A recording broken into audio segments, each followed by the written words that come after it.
The town of Greybridge had always whispered about the abandoned glass house on the hill, a once breathtaking sanctuary of roses, lilies, and wild orchids. Now, vines strangled its walls, and its shattered windows glittered like broken promises. But for Lila Rowan, it was the only place where she could still hear his voice.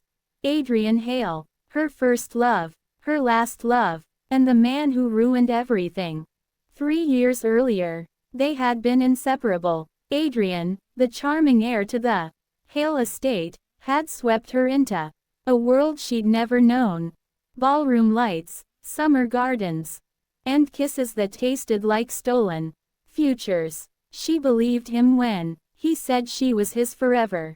She believed him when he promised he would protect her. But love, she learned, can be a terrifying weapon in the wrong hands. The night of the winter masquerade, she discovered the truth. Adrian hadn't chosen her for love, he'd chosen her for vengeance. Her father had once ruined the Hale family, and Adrian intended to ruin hers in return. The whispers, the mockery, the forged letters, the scandals that destroyed her reputation, all orchestrated by the man she adored. He kissed her the night he broke her. "I told you, Lila," he murmured, eyes colder than frost. "In this family, debts are paid in pain." Then he walked away. But Lila did not disappear.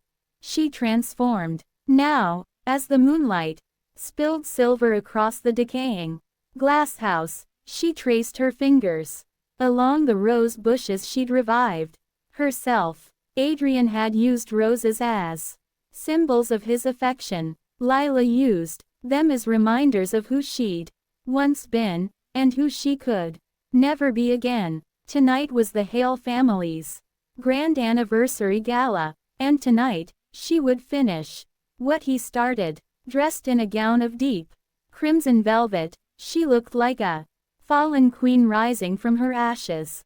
Her hair framed her face with soft waves, but her eyes held storms. When she entered the Hale estate, conversations faltered.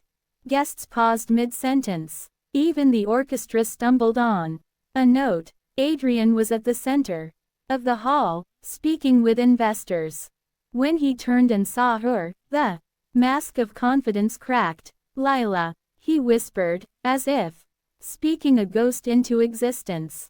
She smiled faintly. "Miss me?" Adrian pulled her aside, anger and confusion warring in his expression. "Why are you here? After what happened?" "Oh, Adrian," she said sweetly. "I'm not here for what happened. I'm here for what will." Before he could react, the lights dimmed. A soft melody began to play, one too familiar. Their song, the one he used to hum against her neck. The crowd stepped back, forming a silent circle around them. "Dance with me," she said. He hesitated, then placed his hand on her waist. "Lila, I never meant for things to go so far. I was angry. I was stupid. I thought destroying you would fix what your father did. But you regret it?" she asked softly. His grip tightened. "Every day." "Good," she thought. "Regret is the first ingredient in ruin." As they danced, she whispered the truth into his ear. "I rebuilt myself, Adrian. I built new connections, new allies. And they don't just want me to survive, they want the Hale empire to fall." He stiffened. "What did you do?" "Oh, nothing dramatic," she said, shrugging lightly. "Just exposed your hidden accounts, your forged contracts, your father's offshore scandals. By now, the authorities will be arriving." He pulled back, horror spreading across his face. You destroyed us." She smiled. "No, Adrian, you destroyed me. I only returned the favor." Panic rippled through the hall as sirens wailed in the distance. Adrian grabbed her arm. desperation replacing arrogance. Lila, please, don't do this. I loved you. I still love you. Her eyes softened, not with affection, but with something deeper, darker. I could have loved you forever, she whispered, if you hadn't taught me how to hate. She removed his hand from her arm gently, like removing a thorn from skin. Goodbye, Adrian.